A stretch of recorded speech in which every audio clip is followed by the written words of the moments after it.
Do you get the feeling that this budget coming up in May it could be a pivotal moment? I mean, given the fact that Wayne Swan's promised a surplus, he's got a long way to go from where he is now in deficit terms to the surplus. This could be a big budget. Yeah, I think it is. I think it's quite pivotal. And I think it's pivotal because it actually goes to a manifestation of what is a fundamental problem we have in the Australian economy, and that is most of the circumstances we're facing are structural. They're not a normal economical business. They're not an economical business cycle. They're not a sort of a variable. What do you mean by structural? Well, what I mean is that the shift in the policy focus in Australia is more on redistribution than it is on building the pie. It's not about actual national capacity building, it's about how you carve it up. So we need to shift gears about focus on spreading the benefits of the boom, higher taxes, increased spending, increased regulation, to actually tackling the issues that are fundamentally and structurally flawed in terms of where we're going in Australia. The budget's in deficit. We've got a reinstitutionalisation of third-party intervention into the workplace. Productivity is a structural problem. It shows no sign of waning. So too the infrastructure constraints, social and physical, across Australia. They show no signs of cyclical abatement.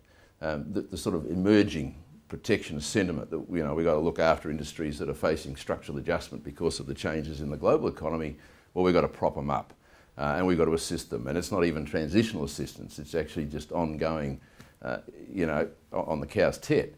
This is what I mean about structural. So the budget's in structural deficit. I mean, with the $260-odd billion that we've slipped into the economy over the sort of decade of the boom, they should be 1% of GDP in surplus, not in massive debt. And we continue to get a belting from manufacturing and others because of the dollar. Well, have a look at what the dollar was doing in the first few years of the boom when up to 2007, 2008, the global financial crisis, when the budget was in surplus and we didn't have massive foreign debt. It was running, 80 cents or something? The thing that's driving the dollar is not just that it's a commodities denominated currency, but it's that $250-odd billion of 75% held in foreign securities has a fair bit to do with pressure on the dollar. The fact that the economy has speed limits to growth.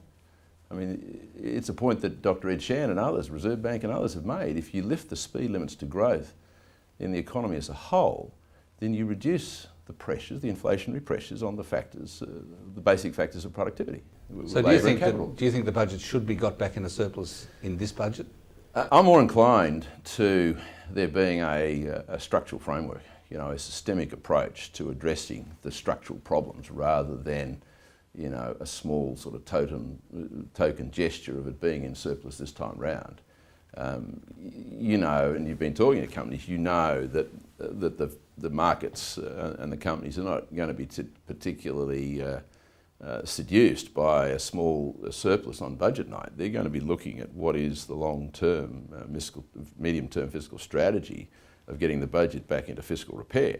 And they're not going to be particularly enamoured with any prospect that we're going to tax our most productive wealth-generating industries to the point where they are seriously disinclined to invest. If on budget night we see a series of major taxes in the mining area, along the lines you talked about, some of them, do you think we'll see a large number of projects pulled out of Australia?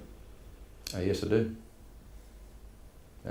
People said to us through the super profits tax, you're just gaming it, Well, I think with hindsight and with the benefit of the Freedom of Information documents from Treasury, throughout that entire campaign, nobody has yet come up with something that we said that wasn't accurate.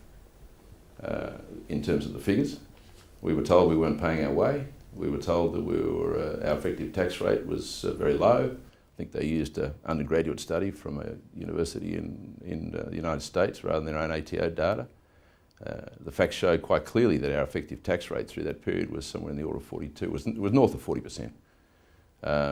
When you put in royalties as well, the massive amount of tax we're paying, and it showed quite clearly the rate of growth, that as the industry profited, so too did the coffers of governments in terms of royalties and companies' taxes paid. So the deliberate misrepresentation of the industry's contribution held up. so too did our arguments about the potential risk to projects on the destruction of net present value. And through that debate, as you will recall, a number of companies came out and said these are the projects that are at risk. Now, it's very difficult for companies to come out and put on the table, because you guys know better than I do about the disclosure laws and what they have and can't and can say. But people in my position can say quite honestly, without obviously naming projects, that I am well aware of the exposure and the vulnerability for many of our projects, particularly those that are operating in the third quartile of the cost curve.